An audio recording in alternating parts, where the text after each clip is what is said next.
friends, welcome to KAVITHASAMAYALARAI. இன்னைக்கு நம்ம பார்க்க போற ஒரு இன்ட்ரஸ்டிங்கான ரெசிபி ஓணம் சத்யால பரிமாறப்படுற ஒரு ஸ்பெஷலான சைட் டிஷ் ஓலன்.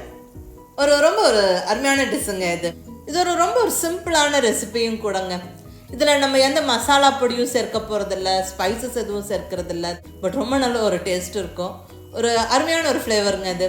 நல்ல நம்ம சேர்க்கிற எல்லா பொருளும் ஒன்றா பிளெண்ட் ஆகி ஒரு இன்ட்ரெஸ்டிங்கான டேஸ்டோடு இருக்கும்.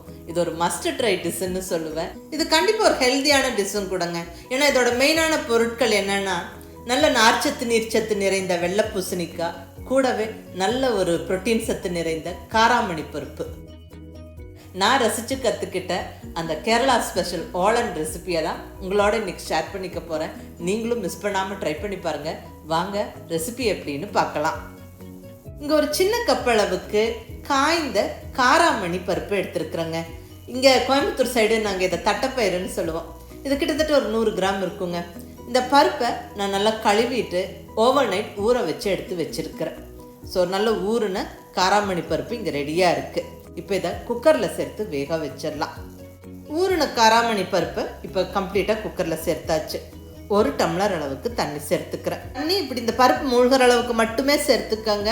ஏன்னா இந்த பருப்பை நம்ம 3/4 பதத்துக்கு மட்டுமே வேக வச்சுட்டு அதுக்கப்புறம் தேங்காய் பாலில் வேக வைக்கணும். இப்போ இதில் ஒரு 1/2 டீஸ்பூன் அளவுக்கு உப்பு சேர்த்தாச்சுங்க. இப்போ குக்கரை ஸ்டவ்வில் வச்சு விட்டு மூடியை டைட்டாக போட்டு வெயிட் வச்சு ஜஸ்ட் 2 விசிலுக்கு வேக வச்சு ஸ்டவ்வை ஆஃப் பண்ணிடணும்.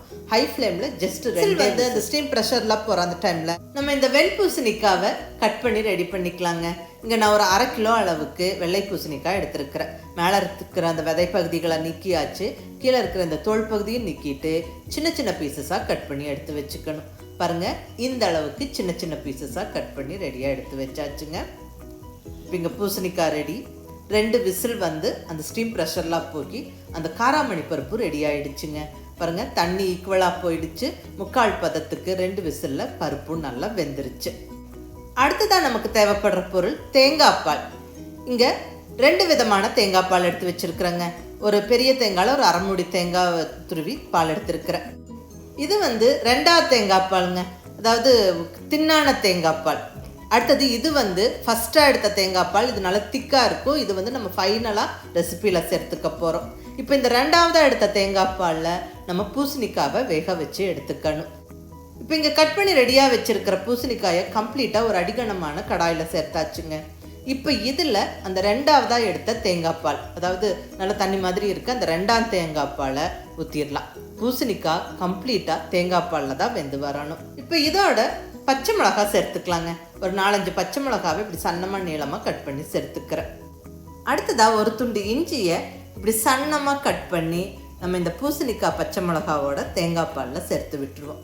இந்த பூசணிக்காய் பச்சை மிளகாய் இந்த இஞ்சியோடு சேர்ந்து அந்த வெந்து வர அந்த வாசனையும் டேஸ்ட்டும் தாங்க இந்த ரெசிபிக்கான ஹைலைட்டு. இது ரொம்ப நல்லா இருக்குங்க.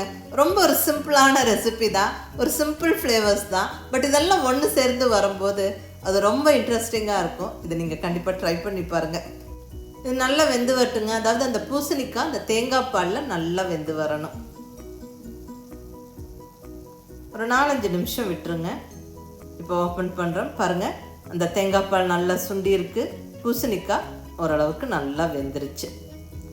இப்போ இந்த ஸ்டேஜில் நம்ம வேக வச்சு ரெடியாக வச்சுருக்கிற அந்த காராமணி பருப்பை சேர்த்துருவோங்க.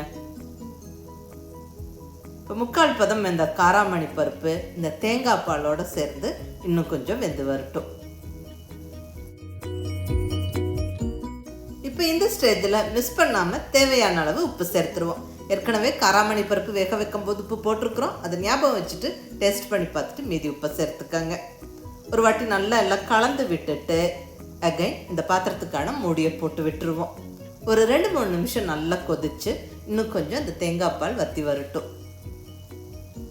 ஒரு 3 நிமிஷம் கழித்து நான் ஓப்பன் பண்ணுறேன்.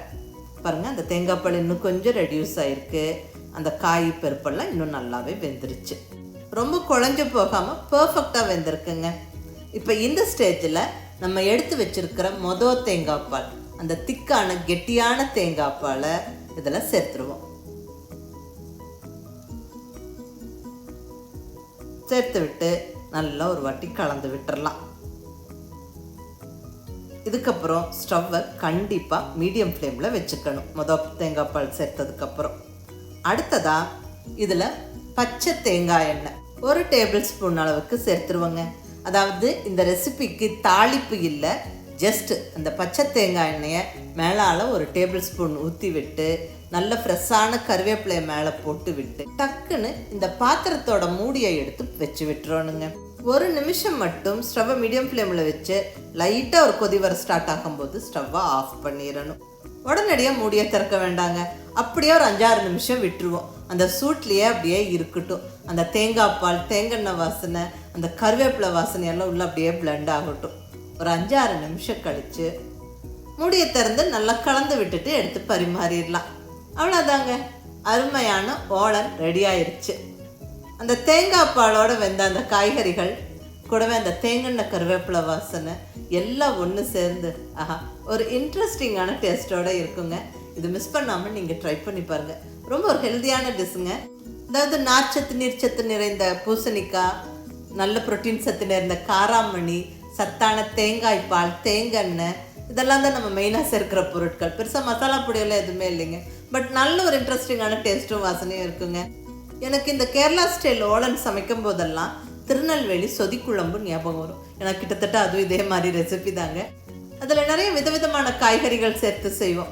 அது ஆப்பம் இடியாப்பம் கூடலாம் சாப்பிட்றதுக்கு ரொம்ப நல்லாயிருக்கும், சாதத்துக்கும் நல்லாயிருக்கும். இதுவும் அதே மாதிரி டிஃபனோட சாப்பிட்றதுக்கும் நல்லாயிருக்கும், சாதத்துக்கு சைடிஷாக வைக்கிறதுக்கும் நல்லாயிருக்குங்க. ஸோ ஒரு சிம்பிளான ரெசிபி, மிஸ் பண்ணாமல் ட்ரை பண்ணி பாருங்கள்.